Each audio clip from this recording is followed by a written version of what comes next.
Real quick before the video starts, I have a new channel based around green tech stories on 4chan, and I'll be uploading videos daily over there. If you're interested, I'll leave a link to the channel in the description.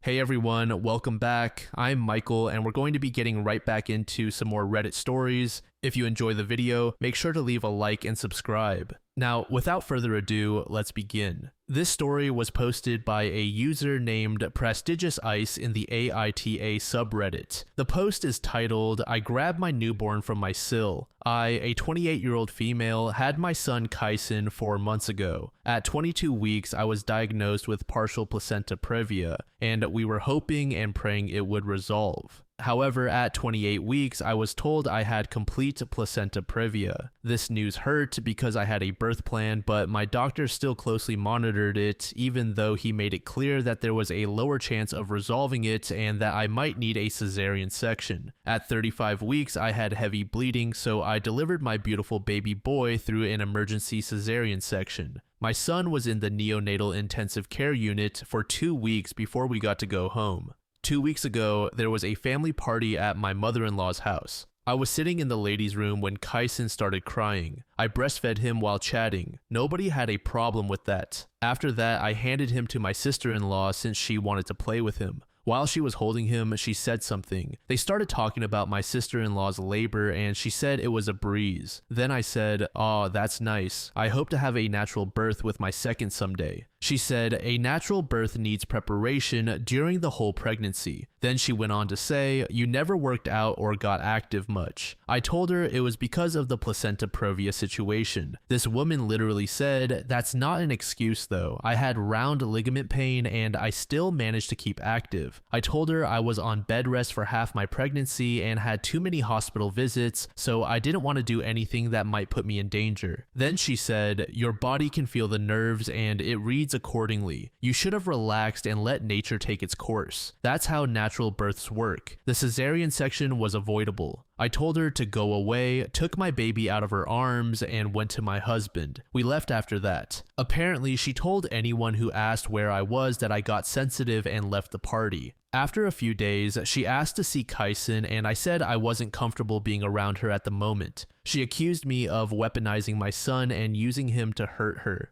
Note, throughout the whole pregnancy, she kept giving unsolicited advice on how to fix the placenta previa, and I feel like she thinks if I had listened to her, I would have had Kyson naturally. I felt sad for a few weeks after birth because my birth plan didn't go how I wanted it to. These feelings just feel like they resurfaced, to be honest. I thought I was okay. Update. I made my post hours ago and I'm so overwhelmed by the amount of support and kindness I've received from everyone in the comments. When I told my husband about what happened, I did not like his reaction. I told him exactly what occurred and he said, "I don't want to interfere in women's arguments, babe." I then told him that he could at least ask his sister to be sensitive about my experience, and he said, "Why don't you talk to my mom about it so she can sit you two down and have a mature discussion? My husband knows his sister is the apple of my mother-in-law's eye, so she would side with her. There has never been a need for my mother-in-law to pick sides, but if there ever was, we all know whom she would choose." I told him that I would feel more comfortable if he were there, but he said it is a birth thing, so women should discuss it. I mentioned in a comment on the original post that my husband suggested therapy. He feels like the only reason I was offended by my sister-in-law is because I have not gotten over the fact that I had an emergency cesarean section. I mean, he is right, but I just really want him to talk to his sister. Is that so wrong? I want his support and for him to make things clear to her. If you are wondering whether I have a support system like family, then no, I do not. My parents are in a different country, and I live in my husband's home country. I do have a few friends. That is why I appreciate all your kind comments. They mean a lot to me, really. Update 2. First off, I would like to thank you all for the support I received on my 2 other posts. The love and support you gave me were more than appreciated, and they gave me the courage to do what I did today. I saw some comments saying I named my son a tragedy. My husband and I agreed that I would pick the first name and he would pick the middle name, so we both got to name him.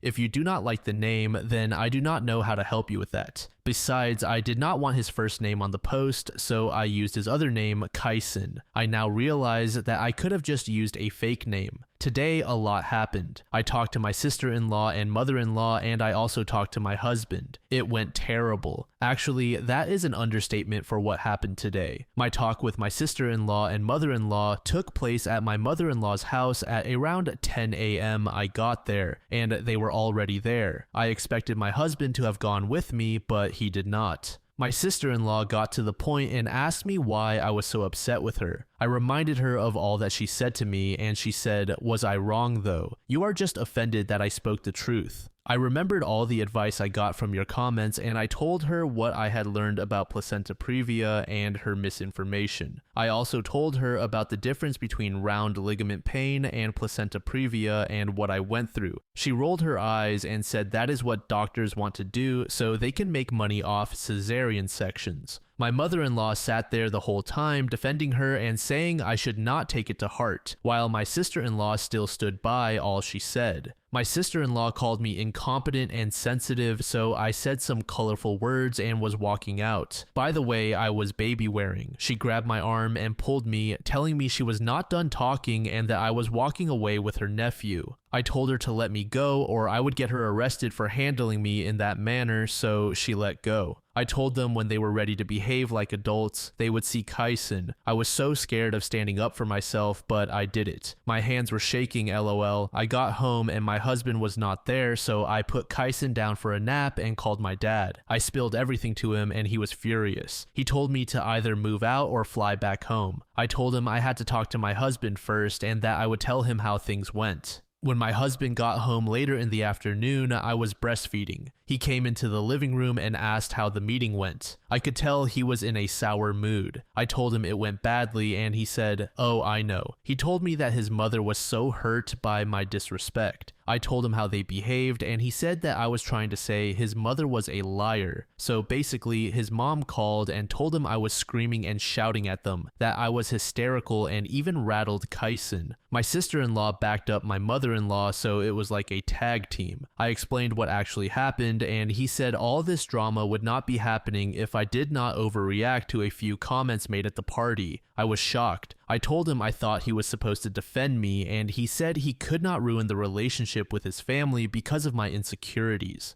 I told him that I would leave with my son and go to people who actually care about me and that my dad would book my flight. I walked away with Kyson and he grabbed my arm and said his son goes nowhere. He told me he was tired of my continuous complaints about his family. He said if I was still hurt by those comments, then maybe I am the problem and need to look into fixing it. He brought up a few memories I do not want to mention, just past experiences with his family. At this point, it was getting loud and Kyson was crying, so I told my husband to relax. He did not. Let us just say the living room wall understood he was angry. I told him I wanted to go somewhere I felt safe. I left with Kyson and we are currently in a hotel. I want to move to another city and start life fresh there. I can request a transfer. My husband expresses himself audibly when angry, so what happened after that was so unusual and a shock. He has called me asking me to come home and saying he was just frustrated. He knows this account and he knows about the posts, so he saw the comments that I got. He sent a message about how I let strangers on the internet get into my head and convince me against my family. He said he felt torn between supporting his sister and supporting me, and I cannot blame him for not knowing which side to take. I told him I do not want Kyson to grow up in such an environment and stopped replying. I do not know if I was dramatic or if I did too much. I still do not understand why he got so angry and why he reacted that way. I also want to know why his mom and sister lied to him. I do not know. There is a lot of uncertainty right now, but Kyson and I are safe. I will talk to a lawyer about the next steps to take. I feel at peace. I have gone through so much in my 5 years of marriage. I now want to raise my son in a healthy environment.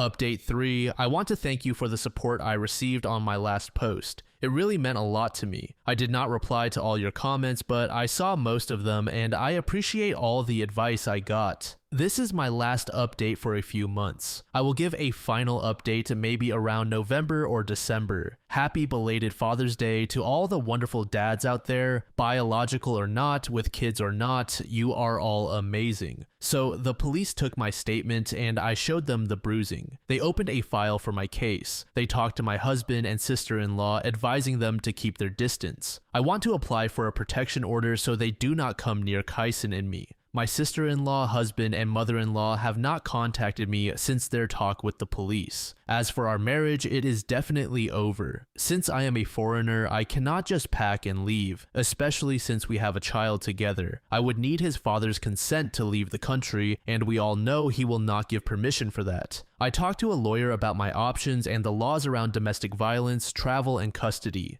Legal action is going to take time. The protection order could take a few weeks. Since I want to leave and take away his parental rights, I have to prove domestic violence and that he is unfit and could potentially hurt Kyson. Kyson also needs a passport. The whole legal process will take time, months if we are speaking. If my husband contests anything, then it will take even longer. I was told it could take 6 months or more to fully sort out the custody and permission to leave the country with baby Kyson. It is not going to be fast, but I am willing to have the patience for this if it means safety for my son and me. The good news is that my parents and brothers are flying over. They will arrive at the end of this week. So yes, yesterday that was all I did. Met the police and a lawyer and also moved to live with a friend of mine and her husband. My dad and brothers said they want to talk to my husband, soon to be ex, about men stuff. I do not think that is a good idea, lol. The stress and everything of this has made my milk supply drop significantly. In my first post, I mentioned in the comments that it was low, but it has gotten worse. I really want to be able to fully feed my baby, and I try so hard to stay hydrated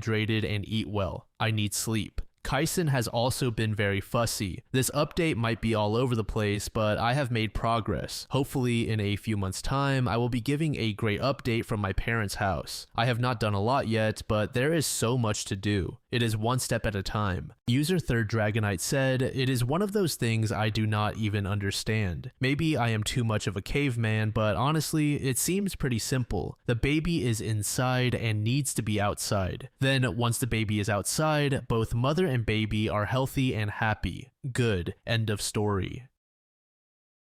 This next story was made in the same subreddit by a throwaway account. The post is titled, "I'm mad at my wife after she said that breaking up with her ex was one of her biggest regrets. Her friend is dating her ex at the same time." It is pretty much just the title. The other day, one of my wife's friends was talking to her about a guy she was dating. It just happened to be my wife's ex. The conversation turned to the friend having some doubts about the guy. My wife said this, and I quote, "He is the sweetest and most wonderful guy. Breaking up with him is one of my biggest regrets." My immediate response was, "Excuse me?" It took my wife too long to catch on. She was like, "What?" And it took her a while to process what she had said. I told her never mind for now and let her finish the conversation with her friend. Granted, her friend left pretty soon after that. We talked about it, and honestly, I am still pretty upset. She said she just got caught off guard and that she did not really mean it. Honestly, that did not make me feel any better, to be honest. I have been keeping some space from her.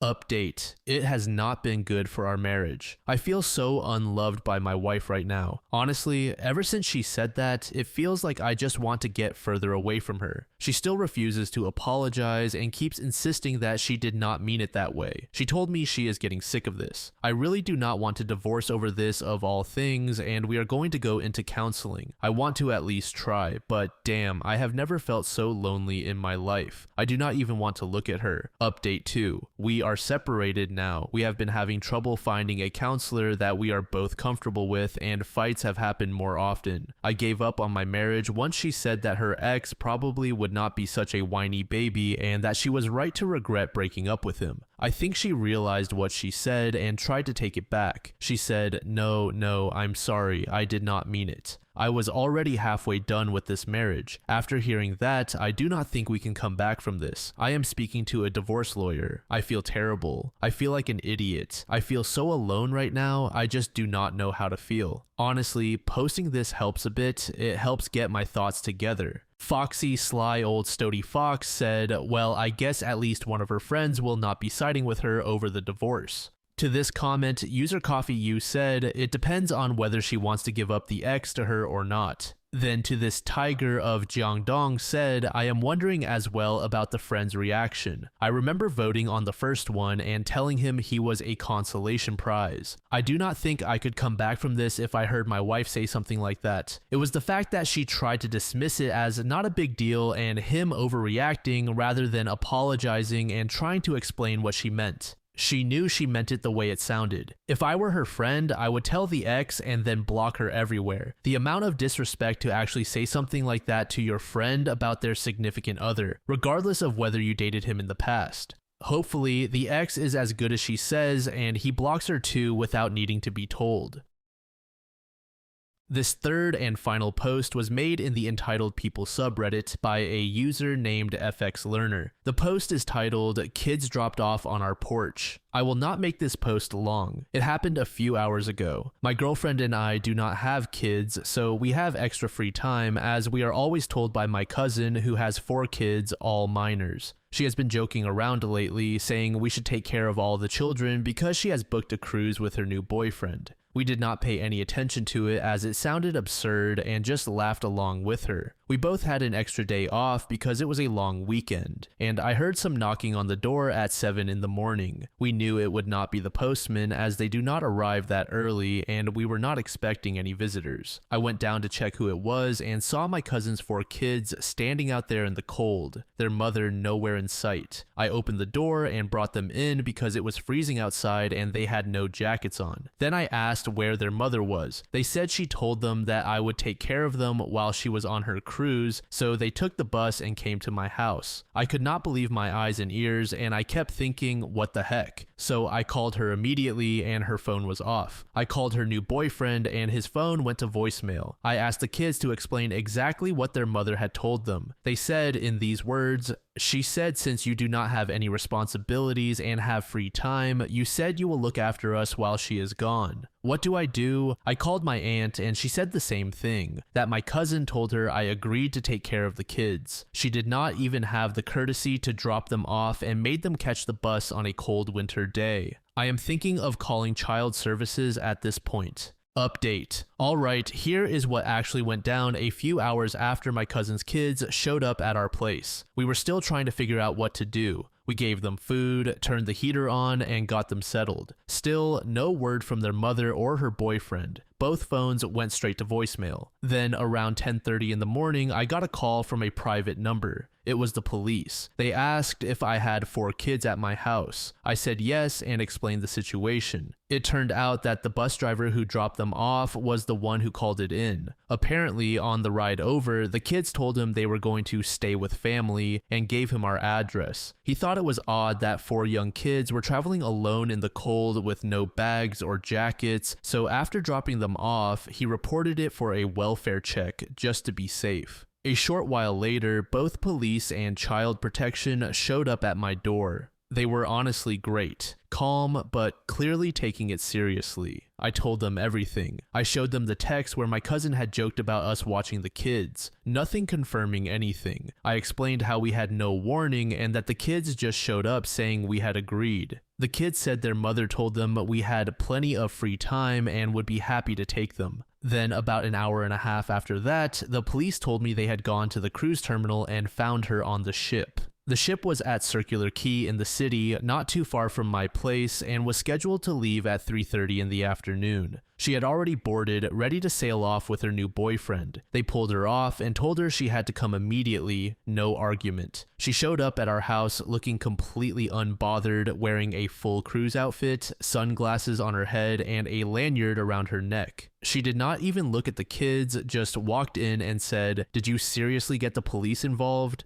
I told her she left 4 kids with no warning, no gear, and no contact information. She started going off about how I embarrassed her and ruined her holiday. Then my aunt, her mother, called yelling at me, saying I had gone too far and that she paid for the cruise as a treat for her daughter and I had wasted her money. There was no concern at all about what actually happened. Meanwhile, Child Protection was taking a statement from me and telling my cousin this was a serious neglect issue and that it would be investigated. She did not seem to care. She grabbed the kids, did not say thank you, did not apologize, and just left as if I was the one in the wrong. I tried to call my aunt and her a while after that to explain that I was not the one who called the police and child services, but they would not believe me and both have blocked my number. Update 2. I did not think I would be writing another update, but this situation just keeps escalating. A couple of days after my cousin came to pick up the kids after being dragged off the cruise ship, the Department of Families, Community Services, and Indigenous Affairs got back in touch and asked a few follow-up questions. During the conversation, they mentioned that they had contacted the kid's biological father and informed him of what had happened. I did not even know he was still around. From what I remembered, he had moved out to regional New South Wales years ago. I think somewhere near Wagga. Apparently, he has been paying child support and trying to stay in touch, but my cousin made it almost impossible. Would ignore his calls, block him, cancel visits, that sort of thing. Well, when he found out what she did, leaving the kids to catch a bus alone in winter and dumping them on our doorstep, he was furious. He drove straight to Sydney that same night. He came to our house the next morning. Genuinely a nice guy, clearly shaken but calm. He said he just wanted to hear everything from someone who was there. We sat down and talked for a while. He asked how the kids were, if they said anything, and what exactly happened. You could tell he really cared. Then he told me straight up he is going to apply for full custody. He said he has been documenting everything for years. The canceled visits, the excuses, the strange behavior when the kids did come back to him, and this was the final straw, leaving them like that without even a message. He said he would not let them grow up thinking that was normal. I told him I fully supported him. Those kids deserve stability. He thanked us for not turning them away and for taking care of them when no one else did. Then he left to speak with a solicitor. Now, on to something I did not expect and honestly still cannot believe. Our car was vandalized last night. All 4 tires were slashed. Nothing else was touched, just the tires. We noticed it this morning when my girlfriend went to head out. There was no note and no witnesses. Unfortunately, we do not have cameras installed, but we have asked neighbors if they have any footage from overnight. I cannot say for sure who did it, but given the timing, I have a few guesses, especially since a family member called us yesterday blaming us for turning the family against my cousin. There is no proof yet, but we have reported it to the police just in case. Honestly, we are exhausted. We did not ask for any of this. We just tried to do the right thing when 4 kids showed up freezing on our doorstep. The entire family is believing her version of the story. I am thinking of compiling a social media post with all the information to prove what happened, as things are getting serious now. Update 3. So things escalated again and fast. Last night around 7:30 in the evening, we got a knock on the door. My girlfriend opened it and just froze. Standing there was my cousin's eldest child, 11 years old, alone in the dark, holding a small school bag. No jacket, no phone. He just said, "Mom told me to come stay here for a bit." We were stunned. We asked where the other siblings were. He said, "They're with her boyfriend. I didn't want to stay there anymore." When we asked why she had let him leave, he said, "She told me to leave if I didn't like it there, so I did." We brought him inside straight away, gave him something warm to eat, and called the police. They showed up quickly, along with Child Protection Services. Because of the previous incident with the cruise, they treated this seriously right away. The boy told them things no child should have to say. He said his mother had been yelling all day, was locked in her room, and no one was looking after them.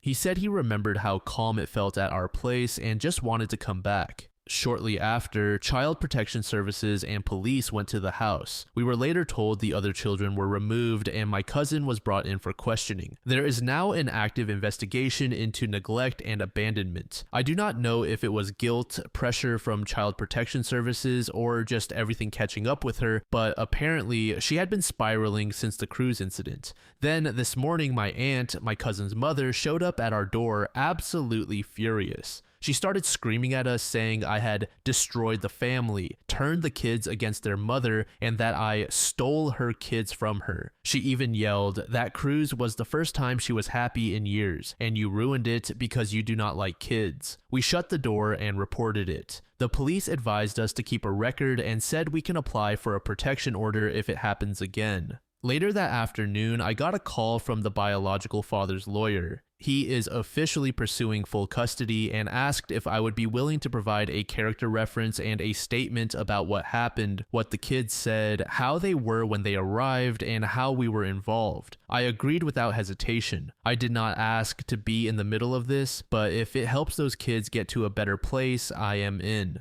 The thing that really stuck with us, just before Child Protection Services left with the eldest boy, he gave my girlfriend a hug and said, "You're the only people who made me feel normal." That hit hard. We are emotionally stepping back now, but will continue to cooperate where needed. We have learned the hard way that doing the right thing does not always come easy, but we do not regret opening that door. If anything major happens, I will post again. For now, we are just trying to breathe.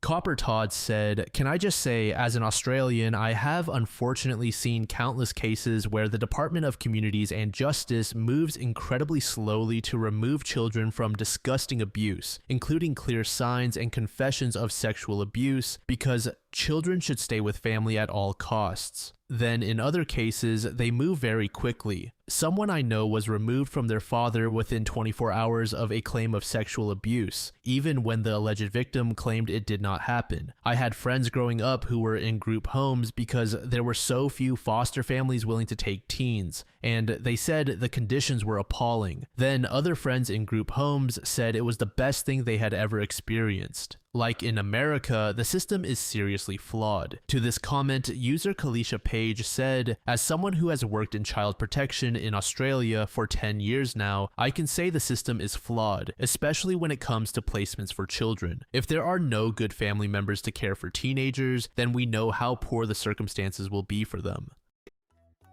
Thank you so much for making it to the end of the video, and thank you also to partner of the channel, Gamersupps. Use code DLAM to support the channel and get 10% off of your purchase, link in the description. I'm sure many of you like me have a hankering for daily caffeine, so go check them out. Lately, I've been a big fan of Titty Milk and Acid Rain, but they've got dozens of other flavors for y'all to try out. Anyway, thanks again for reaching the end, and I hope you all have an amazing passage of the next 24 hours.